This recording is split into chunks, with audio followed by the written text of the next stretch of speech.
합격신화 국어 양철식 선생입니다. 오늘 고전 운문문학 중 연시조 고산 국어과 강의 진행하도록 하겠습니다. 꿈틀명강 76쪽 꿈틀이에요. 꿈틀 출판사에서 나온 심쿵명강 76페이지입니다. 그 연시조나 가사가 아무래도 그 수능에서는 다 기출되는 영역이니 좀 집중해서 들어주셨으면 좋겠습니다. 자, 이 블로그에도 같이 연동되어 있고요. 블로그에는 이제 EBS 수능 특강 이외에 나머지들도 올릴 거니까 좀 많이 보시고 공감도 좀 눌러주시고 댓글도 좀 달아주시고 네, 그래 주시면 고맙겠습니다. 시작하겠습니다. 고산 국어과라는 제목에서 드러나다시피 지명인 고산 그리고 아홉 명성지에 대한 이야기를 담고 있습니다. 이게 도산 12곡과 더불어서 상당히 연시조에서 상당히 중요한 작품이고요. 들어가기 전에 미리 말씀드리면 중의법이란 표현기법이 상당히 많이 적용되어 있지요. 자, 고산 구곡담을 사람이 모르더니 주모복고 하니 번님네 다 오신다. 어저버 무의를 상상하고 학주자를 하리라. 자, 서곡인데요. 작품의 전체적인 이야기가 다 담겨있죠. 고산 구곡담이 바로 서곡의 주제입니다. 구곡담이라는 것은 뭐 연못이나 뭐 물이 있는 어떤 명성지를 얘기하겠죠. 자, 작품 전체의 시적 대상이고 공간적 배경입니다. 사람이 모르더니 사람들이 고산 구곡담에서 잘 모른다는 얘기죠. 주모복고, 다시 말하면 풀을 베고 그 다음에 살 집을 마련하니까 번님네들이 다 오신다. 자, 여러 후학들이 찾아왔다. 어느 정도 되겠죠. 어저버 무의를 상상하고 학주자를 하리라. 자, 무의는 공간입니다. 주자가 정자를 짓고 학문을 닦으며 후학을 양성하던 중국의 무의산을 의미하죠. 여기서 무의를 고산 구곡에서 무의를 상상하면서 학주자리라, 즉 주자학을 가르치겠다. 진리탐구를 직접 하겠다. 그러니까 주제를 직접 제시하고 있다. 이렇게 보시면 되겠지요. 자, 이 다음부터 잠깐 보면 일곡은 어디 메고 자 라고 나옵니다. 자, 여기서 잠깐 먼저 살펴볼 것은요. 이 곡은 어디 메고 다란 부분이요. 반복적으로 등장한다는 거죠. 곡은 어디 메고 다. 자, 1곡, 2곡뿐만 아니라 전체적으로 반복되어 나타납니다. 그래서 이 부분을 잠깐 좀 필기를 할 필요가 있을 것 같은데요. 이렇게 줄근 부분이 있지요. 이 부분들은 반복적으로 등장합니다. 이 반복적으로 등장하면서 운율을 만들죠. 일단 기본적으로요. 반복법이다. 그 다음에 운율을 형성하죠. 자, 그 다음에 전체적인 안정감을 줍니다. 이게 동이라는 것이 형식적 통일성을 주기 때문에 형식적 통일성을 주죠. 그래서 좀 안정감을 주기도 하고요. 네, 이런 것들이 이제 이 반복적으로 나타나는 거 알아주시고요. 그 다음에 이제 보셔야 될 게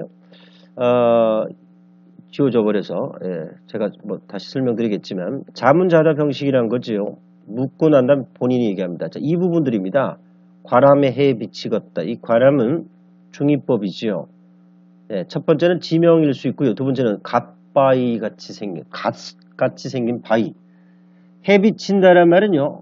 시간적 배경으로 아침임을, 해가 비쳐오기 시작할 아침을 얘기하죠. 평무란 것은 넓은 들판인데 평평한 들판, 뭐 잡초가 무성한 들판 이 정도 생각하시면 되겠고요. 내 긋거든. 자, 내란 것은 안개를 의미하죠. 안개가 거쳐지면 이란 뜻입니다. 원근이 그림이로다. 감탄하고 있네요. 멀고 가까운 곳이 다 그림 같다. 라는 표현입니다. 송간이라는 건 소나무 사이라는 뜻이고요. 녹주는 술통, 술잔을 얘기합니다. 술잔을 넣고 벗은 양 보느라. 자, 비유적인 표현이죠. 벗 온 것처럼 보더라. 아주 아름다운 경치를 그곳에서 술을 놓고 뭐 있다는 것은 풍류적 삶의 모습을 드러납니다. 이 대체로 자연 속에서의 술이 있다는 건 뭐예요? 풍류를 의미하지요. 자, 전체적으로 볼까요? 아침 광경을 드러내고 있지요. 관암이라는 이것도 뒤에 것도 화음도 마찬가지 중위법입니다. 그러니까 지명도 되고요. 그 다음에 비유적 표현으로 이해할 수도 있다는 겁니다. 아까 미리 설명을 드렸던 부분요. 다시 한번 정리하면요. 어떤 부분이 있겠습니까? 자, 이렇게 뭐뭐곡은 어디 메고 다, 이 곡은 어디 메고 다라는 부분이 반복적으로 드러나면서 운율감, 형식적 통일성 이런 것들을 만들어준다는 점 아시면 되겠습니다. 자, 그 다음은 봅시다. 제2곡으로 가겠습니다. 이 곡은 어디 메고 화음은 지명도 되고요. 꽃바위 이런 의미가 되겠죠. 한자를 그대로 해서 춘만 크다. 계절감이 드러나죠. 봄이 늦봄을 얘기합니다. 봄이 늦는 것 같더라. 벽파라면 자주 나온 단어니까 이해해 주시면 좋겠습니다. 푸른 물결에 꽃을 띄워. 자, 이 꽃 중요합니다. 꽃을 띄워 야외로 보내도록. 야외는 일단 속세를 얘기하겠죠. 어쨌든 이 꽃은 설명해보면 명승지를 안내하는 길잡이 역할을 한다. 또는 학문의 길잡이 역할을 한다. 자, 봅시다. 이 작품의 중위법이 상당히 많이 등장합니다. 상당히 많이 등장하는데 특히나 이 부분들이요. 이 꽃이라 학문을 의미한다고 볼 수 있다는 거죠. 꽃을 띄워 야외에 보내노라. 야외는 속세죠. 인간 세상 속에서 알려준다는 겁니다. 그러니까 뭐 명성지를 찾아오라는 어떤 메시지 또는 학문을 좀 따라올 수 있도록 전해주는 메시지 정도로 이해할 수 있습니다. 곧 중요한 단어죠. 사람이 승지를 모르는 이 승지는 명승지 정도로 이해하시면 좋지 않겠나. 이름난 어떤 좋은 경치 이렇게 보시면 되죠. 자, 그리고 이것도 뭐예요? 중위법입니다.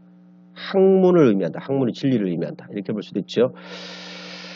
알게 한다는 것들이 이렇게 됐습니다. 자, 잠깐만 정리해 보고 요거 잠깐 설명하겠습니다. 자, 그러니까 이 작품이나 도산 12곡도 기억나실 겁니다. 자, 이 도산 12곡은 전 6곡과 후 6곡으로 구성되어 있지요. 후 6곡 구성되어 있는데 후 6곡이 언학 부분이었습니다. 언학 부분이요. 자, 그래서 학문과 관련된 의미로 해석해 주셔야 된다. 자, 이런 말씀을 드렸었죠.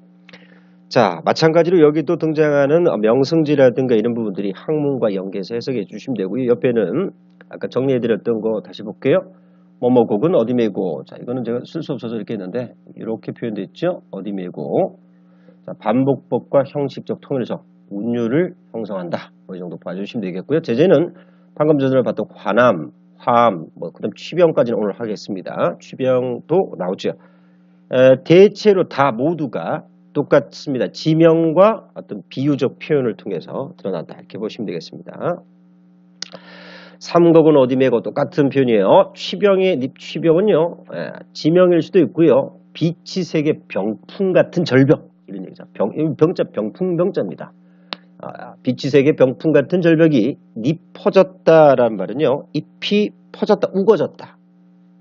녹수의 산조는, 자, 녹수는 푸른 나무입니다. 나무 숫자고요. 산조는, 산새들은 하상기음이라면 두 가지 해석하는데 비슷한 말이에요. 첫 번째는 소리를 낮췄다 높였다 했다는 말로 이해하기도 하고요. 또 하나는 아래 위에서 우집고 있다 이런 말로 이해하기도 합니다. 단송은요. 옆으로 벌어진 소나무 수청풍한 하니 여름경 없어요. 여름은 이제 계절감이 또 드러났지요. 자, 그러니까 맑은 바람을 받으니까 여름 경치가 아주 시원하구나. 뭐 이런 뜻이겠지요. 여름같이 여름경이 없다는 말은 여름 경치가 없다는 말이에요. 여름 경치가 없다는 말은 무슨 말입니까? 덥지 않다 이 말, 시원하다 이런 말로 이해할 수 있다 이 말입니다. 올려놓도록 하겠습니다. 자, 핵심 정리해 보겠습니다. 뭐 하겠다는 겁니까? 후진양성에 힘을 쓰겠다 이런 말로 보시면 되겠고요. 자, 그 다음에 총 10수 중에 서곡을 빼면 9개니까 10수지요. 그 다음에 교훈 중 유교적이다 뭐 이런 말 나오고요. 중위법 중요하다 했습니다. 다시 한번 강조할게요. 중위법 상당히 강조되고 있습니다. 전체적으로 자연에 묻혀 사는 얘기와 학문에 힘쓰겠다는 말이 담겨있기 때문에 도산 12곡과의 모습과 상당히 유사하다. 공간이동을 아시겠다시피 초장 부분에 다 나타나는 제재들이 다 공간이죠. 특별 지명입니다. 자, 자연 속에 있는 학문을 추구하는 사람이고요. 시적 화자의 상황은 자연 속에 있지요. 그래서 자연 속에 생활하고 있다. 자, 자연을 관조하고요. 학문을 하겠다는 의지를 다루기도 합니다. 자, 여기까지 탐구하신 분들은요, 문제는 풀어보시고 난 다음에 다시 들으셔도 될 것 같아요. 자, 가해서 화자는 뭐란 말을 통해서 자연 속의 학문에 힘쓰고자 하는 마음을 가해서 직접적으로 학주자하겠다 이런 말겠죠. 자, 표면적으로 자연의 아름다움을 노래하고 있지만 그 이면에는 학문 탐구, 즉 진리 탐구를 하겠다는 것이 담겨 있다. 자, 2번은 제가 별표를 하나 크게 붙일게요. 중요한 겁니다. 상당히 중요한 거네요. 자, 이 작품에 대한 설명으로 적절하지 않은 것은 진리 탐구에 대한 작가의 의지를 나타내 주제를 직설적으로 제시하고 처음에 나와요. 비현실적 대상인 건 아니죠. 자연의 다양한 자연물을 제시하여 이상향을 추구하는 이상향 추구요. 자, 이상향 추구라고 보기도 힘들고 비현실적이라고 보기도 힘듭니다. 자, 정답이 2번이 되겠습니다. 자, 다음 넘어가도록 합시다. 이 작품에 대한 설명으로 적절하지 않은 걸 찾아냈습니다. 가는 나랄 집약적 서곡이니까 맞지요? 2번 가의 고산 구곡되면 작품 전체 시적 대상이자 공간적 배경 맞고요. 자, 가의 사람과 번님내의 관계는 다의 사람과 라의 산조의 관계와 동일시했다 그랬는데요. 가의 사람은요, 아름다움을 잘 모르는 사람들, 번님내는 후학들, 찾아오는 사람들 이런 관계지요. 몰랐다가 이제 알게 되고 찾아오는 거 이런 거라면요. 다의 사람은 어떤 겁니까? 다의 사람은 경치 좋은 곳을 모르는 사람. 산조는요. 똑같죠. 둘 다 사람은. 자, 그런데 산조는 어떤 겁니까? 자연의 흥취를 더해주는 그런 존재. 산조가 하상기염한다 이런 표현이 나옵니다. 따라서 동일한 설정은 아니죠.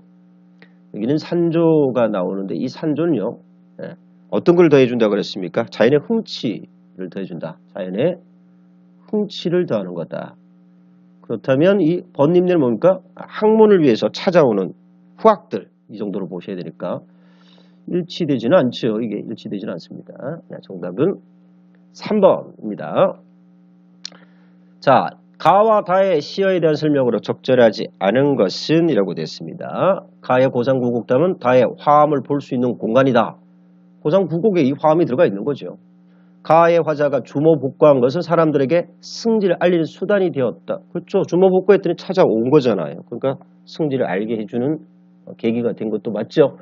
가의 번님내는 다의 야외에 있던 이들로 화자가 기다리는 대상이다.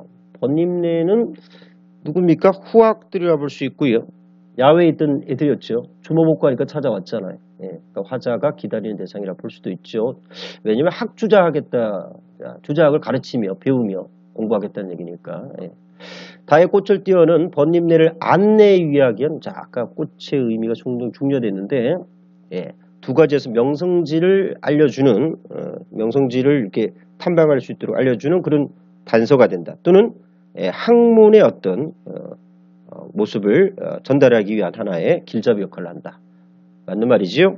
5번 다의 성질은 학주자를 고려할 때 경치가 좋은 곳을 입니다. 학주자를 고려한다면 뭡니까? 학문과 관련되게 해석이 되죠. 그러니까 진리탐구로 바꾸는 게 좋겠죠. 진리 탐구를 의미한다. 자, 이게 조건을 줬단 말이에요. 이걸 고려해 볼 때는 어떻게 보고 진리 탐구가 맞겠죠. 5분이 정답입니다. 넘어가겠습니다. 자, 이제 화자가 처한 상황과 태도가 나에서 가장 그러니까 자연 속에서 뭐 한다는 겁니까? 자연을 즐기거나 또는 학문하겠다 이런 얘기입니다. 가장 나와 유사한 것. 나는 보면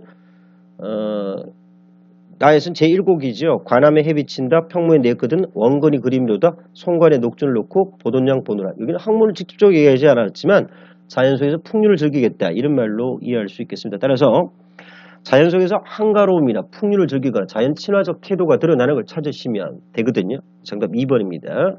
자, 구름이 꼬인다. 갈리 있소. 라는 말합니다. 이 구름은 뭐라고 해야 됩니까? 꼬이는 존재. 자, 서술을 토대로 보면 꼬이는 존재지요. 유혹의 존재다. 이 꼬인단 말은 꼬신다. 이런 말이죠. 유혹입니다. 세속적 유혹이 있다 한들 내가 가겠느냐? 새 노래는 공으로 듣겠느냐? 강냉이가 있걸랑 함께 와셔도 좋다. 그런 얘기입니다. 이 새 노래나 강냉이는 자연이죠. 자연이 화자에게 주는 혜택입니다. 그거를 같이 누려도 좋겠다. 뭐 이런 얘기죠. 자연 속에서 자연과 함께 있는 것이 좋겠다. 뭐 이런 얘기로 보면 되겠습니다. 자, 첫 번째 이제 거루투기만 남았다는 얘기입니다. 이 글거리를 토대로 보면 나무가 온전치 못한 상태를 얘기합니다. 그리고 제목도 낡은 집이라는 것도 있죠. 피폐한 일제시대죠. 피폐한 민족의 현실을 드러낸다. 민족의 현실을 드러낸다. 그죠? 꽃피는 저리 와도 가도 뒤안에 두 울 안에 꿀벌 하나 날지 않는다. 그러니까 이게 생명력 있는 존재가 있단 말이 없단 말이에요. 그러니까 상당히 비참한 현실이죠. 부정적 현실을 묘사하는 거다. 이렇게 보시면 되겠고요. 허공에 띄우는 돌팔매 하나. 자, 추일서정 해석하면 뭡니까? 가을날의 정서 이런 뜻입니다. 허공에 띄우는 돌팔매 하나. 자, 이 돌팔매질은요. 고독감을 해소하기 위한 노력이에요. 고독감 해소 노력입니다. 자, 그런데 그게 어떻게 됩니까? 장막 저쪽에 발을 걷고 잠기어갑니다. 그러니까 해소가 돼요? 안 돼요? 안 된다는 겁니다. 그래서 이게 고독이란 말이 직접 등장하지요. 자, 고독한 정서, 가을날에 느끼는 어떤 고독한 정서, 이 정도겠고요. 이 시는 많이 봤을 겁니다. 내 마음은 호수여, 은유법으로 많이 등장하지요. 자기 마음을 호수에 빗대 놨네요. 그대 노조, 나는 그대의 흰 그림자를 안고 옷같이 그대의 뱃전에 부서지리라 라고 됐습니다. 뭐 부서진다는 말을 통해서 보면 알겠지만 그러니까 뭐 희생적 또는 헌신적 사랑을 노래한 거다. 당신을 위한 내 사랑. 이 정도 되겠죠? 고운의 눈길. 자, 이 고운 선생님 요즘 말이 많아서요. 봅시다. 들어보셨겠죠? 내 마음속에 처음으로 눈 내리는 풍경, 세상은 지금 묵념의 가장자리, 세상이 어떻다고요? 조용하다는 얘기입니다. 조용하다는 얘기, 묵념하는 것처럼 조용하다는 겁니다. 눈 내리는데 조용하다는 거죠. 지나온 어느 날에 없었던 평화는 원래 덮이다라는 말을 보면 눈이겠죠. 여기서 눈은 뭐예요? 평화를 상징한다 또는 조용한 어떤 잡념이 없는 상태를 의미한다 보시면 되겠습니다. 다음 넘어갑니다. 까마귀 검토. 자, 기억과 니언의 동일 표현 기법이 사용된 걸 찾으라는데 기억이 관함, 니언이 화함. 뭐예요? 중의법 찾으란 말이죠. 중의법 찾으라는 얘기입니다. 자, 중의법 이런 거는 나올 때 그냥 한 방에 딱 해결을 해주시면 좋겠는데요. 자, 사용된 걸 찾으면 정답 3번인데요. 보겠습니다. 전원에 남은 흥을 전나기라면 다리를 절고 있는 낙입니다. 저는 나기, 다리를 저는 나기에 모두 싣고 흥을 실었다는 거죠. 독특하지 않습니까? 보이지 않는 대상을 싣다라는 것은 추상적 대상을 구체적으로 형상화한 거다. 이렇게 볼 수 있어요. 계산, 계곡 주변에 있는 산, 닉은 익숙한 이런 뜻이죠. 익숙한 길로 훔치며 돌아와서 아야 이런 뜻이죠. 금서, 가야금 또는 검은고로 볼 수도 있고요. 책이죠. 가야금 책을 다스려라. 남은 해를 보내니라. 이 남은 해를요, 두 가지로 해석할 수 있습니다. 하루 중의 시간, 남은 시간, 하루 중 남은 시간. 이렇게 해석할 수도 있고요. 또 한편으로는 뭡니까? 남은 생애를 흥을 치면서 보내겠다. 이런 말로 이해할 수 있어 중의법에 해당됩니다. 자, 나머지들 잠깐 볼까요? 까마귀 검다고 백로야 웃지 마라. 자, 웃지 마라 했습니다. 백로한테. 까마귀는 검다고 백로 네가 비웃으게 안 된다. 겉이 검은들 속조차 검을 거냐? 아마도 겉이고 속 검은 건 너밖에 없다. 인법 되겠죠? 누구 얘기하는 겁니까? 백로를 비판하고 있는 거죠. 백로는 속과 겉이 다르니까 표리부동한 존재죠. 표리부동. 자, 겉과 속이 다르죠. 위선적인 존재죠. 위선적 존재. 라고 보시면 되겠습니다. 자, 방 안에 하는 촛불 룰과 이별하였건데 겉으로 눈물 지고 속다는 줄 모르는 곡. 자, 더 촛불 날과 같아요. 자, 날과 같다고 합니다. 속다는 줄 모르다. 촛불은 두 가지 의미를 볼 수 있습니다. 하나는 감정이입의 대상이죠. 감정이입의 대상. 자, 그 다음에 이 내 마음과 같다 했습니다. 동병상련 이렇게 볼 수도 있죠.